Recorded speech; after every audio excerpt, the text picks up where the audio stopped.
Good morning, air modelers. March 3rd, further on my airbrushing. I'm just using a small airbrush in the shop because I don't have a ventilation system and there's not much overspray with a small airbrush, and I'm painting the Hawker Tempest. Got my 3 view, how I want the outline to be done.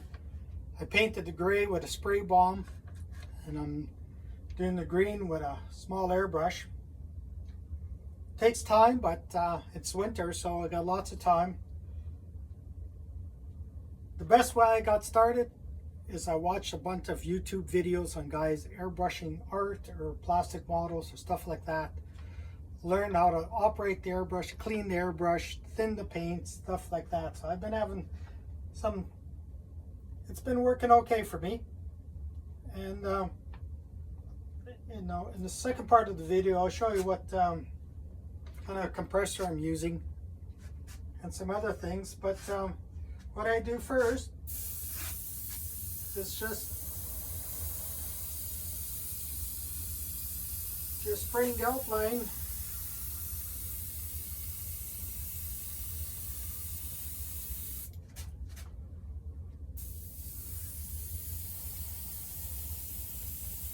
where the green camel goes.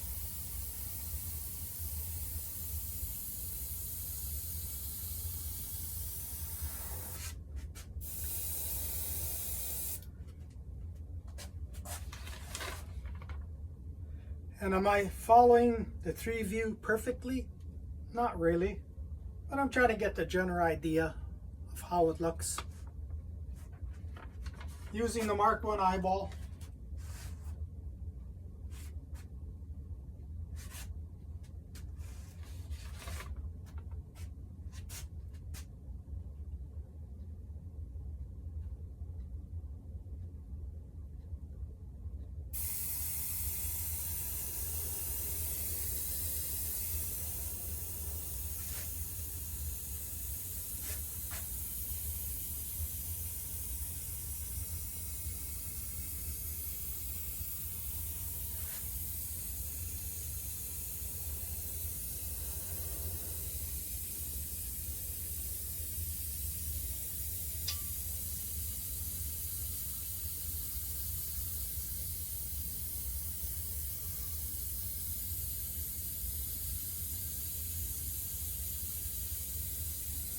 And eventually you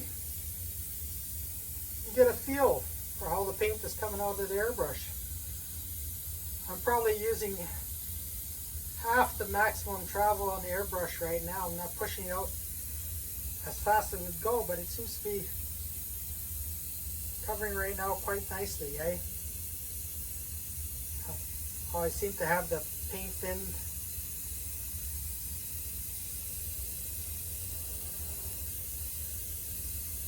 That on that part, let's see, got to make sure you get the drawing orientated the way you want.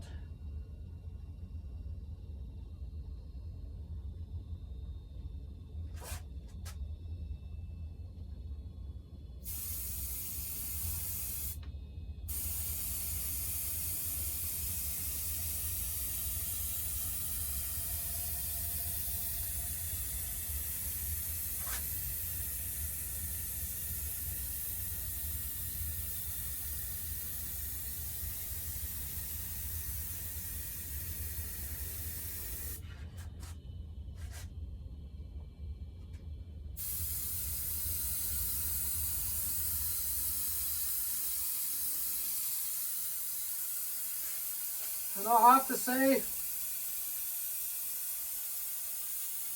I'm not a great painter.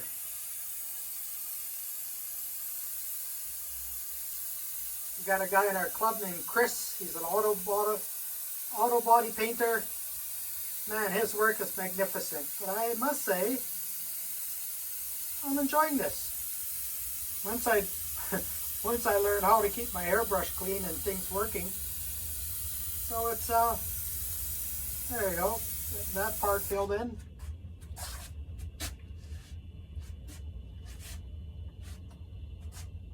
Same here, you just keep spraying Another coat.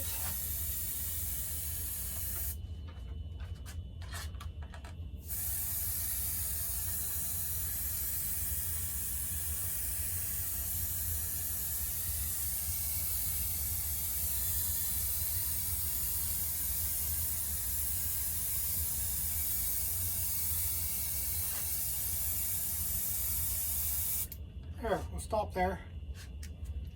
And I'll show you what equipment I'm using. I'm back to my airbrushing video on the Hawker Tempest. Here's the airbrush I'm using. It's a Tempest. I bought it off Amazon. It was $29.99. I got a regulator, pressure gauge, water trap. I'm just using this little Canadian Tire or Campbell Hallsfield compressor. I bought at Canadian Tire. I have a bigger compressor in the garage, but my garage is not heated and it's really cold out there. So you can see, you know, I can just lay down a nice camo line, eh?